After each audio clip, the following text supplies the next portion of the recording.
Welcome to this, the latest in my series of YouTube videos, Rishi Devra, the Fantasy and the Facts. This video, 29D, follows a series of videos, 29A, B, C and D. What we're going to do now is to look at Miss West's abode of the Masters. Of course, the Masters don't exist in reality except in the mind of the criminal Occult Master, a device that she uses not only to fundraise for the abode of the Masters, but the Masters themselves are used to spur on the sheeple to give more money to Ms. West. And this happens in a multitude of ways. The first is that when she moves into an area and occupies a very expensive property, a mansion, which she says is how the Masters want her to live, she extols the sheeple, the people trapped in her cult, to fundraise, to literally fund the cost of the abode of the Masters.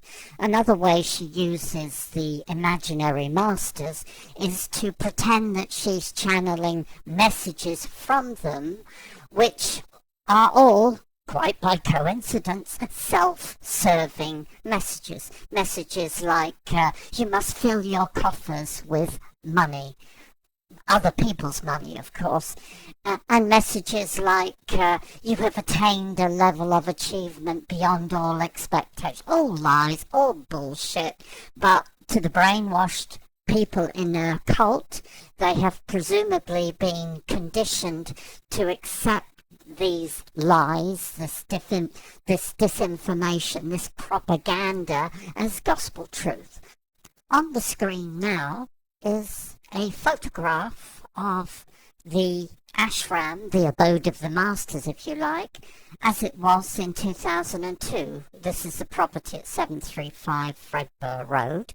So during John Watson's short tenure with Miss West, he helped her with the marketing of this property, which was marketed as Nakashila, and that was the fundraising goal for the people you see in the photograph, which was to pay for the mortgage, pay for the upkeep of the property, pay for the maintenance of it, and pay for the very high standard of living that Miss West, then calling herself the Ascended Master Devra G, demanded, which included several servants, a couple of chefs, housekeepers, expensive wines, a high-level diet, basically living like a millionaire, but funded by the people you see in the photograph.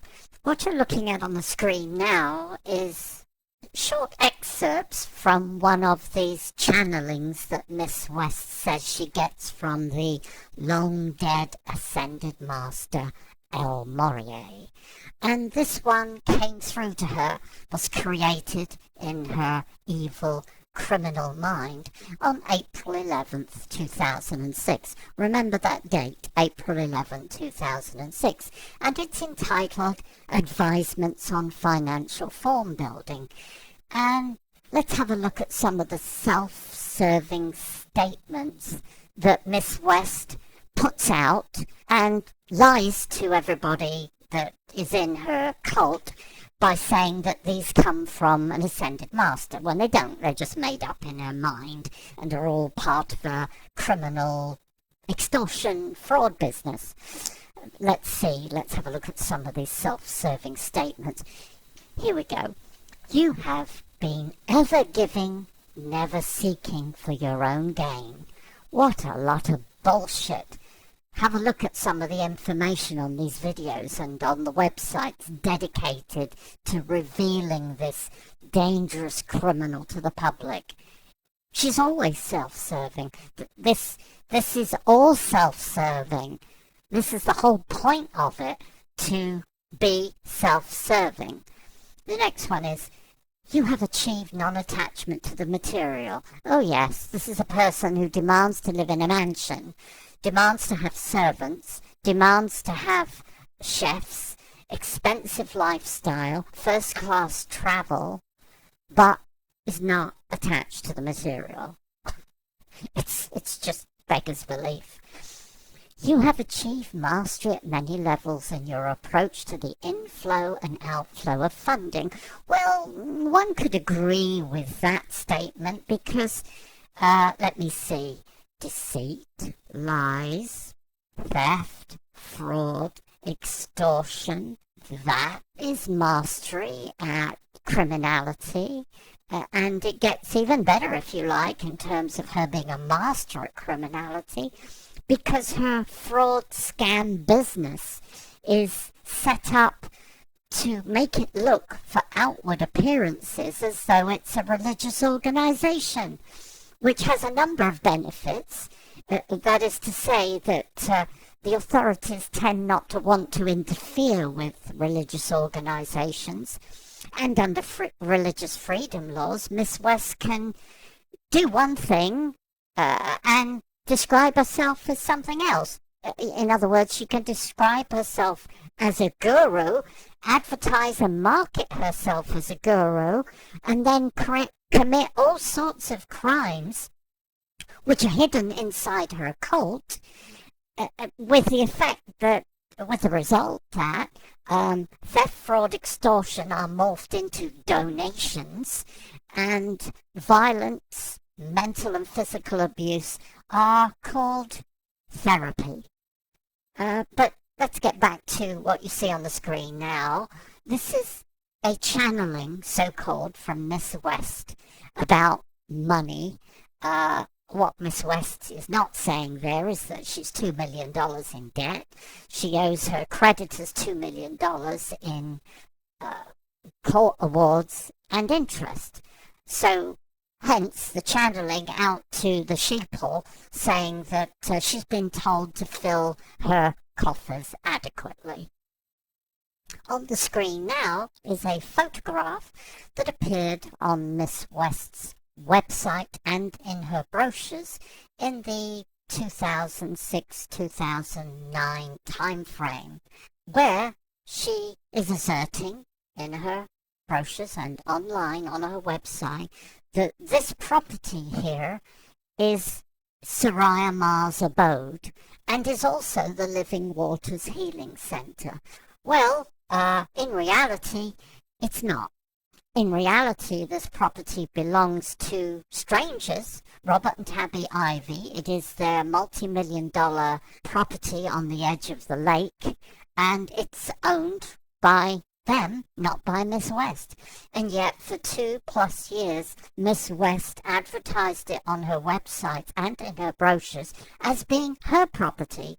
In reality, Miss West was in the process, while advertising herself as a millionairess and saying so in court on 12th of July that her businesses were multi-billion dollar enterprises. In reality, Miss West was in the process of being evicted from 2 rental properties in Lakeside, Montana in quick succession, while advertising herself online as a billionaire using images of other people's property.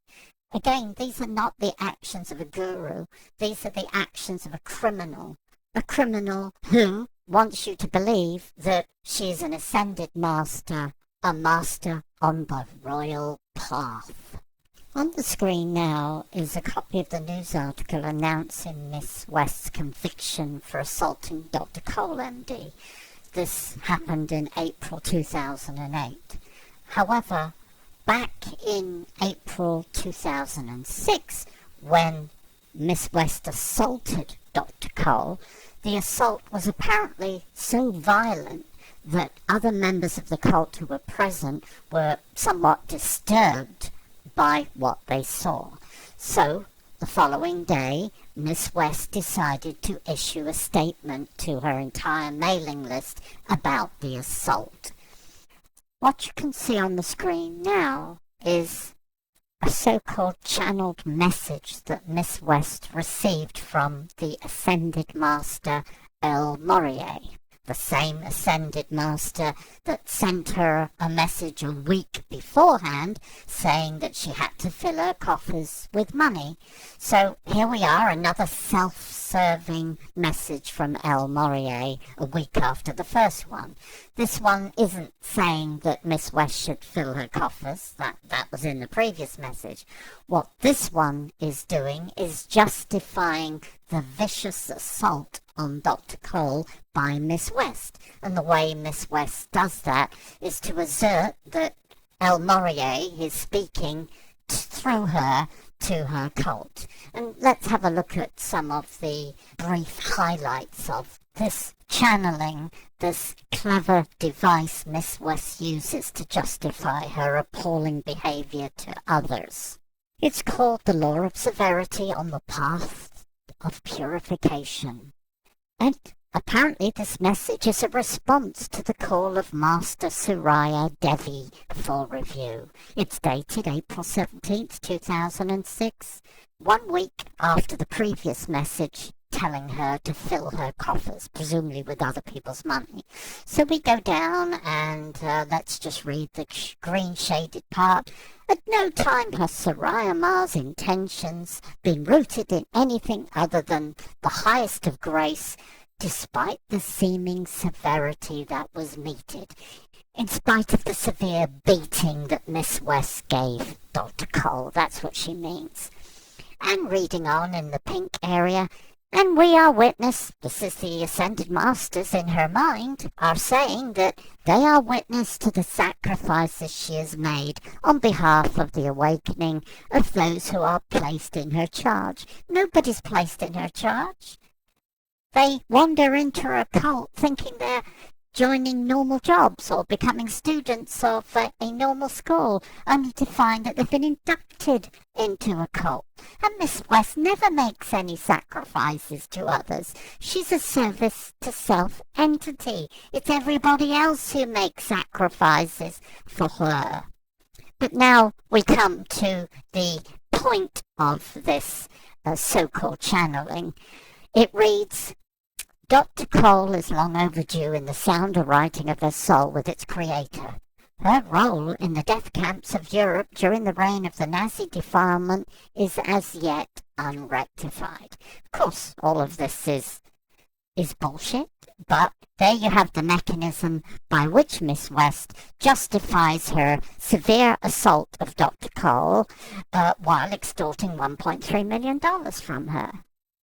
And we know this crime was premeditated because a witness, Carlida Finch, gave a statement in which she asserts that she heard Miss West verbally abuse Dr. Cole on a daily basis, attributing this behavior as a necessary part of Pat Cole's enlightenment as per the Law of Severity, which we've just read excerpts from. Carlida goes on to say that sometime between January and March 2006, she overheard Devra West tell Pat Cole that she would take a hammer and break every bone in her hand.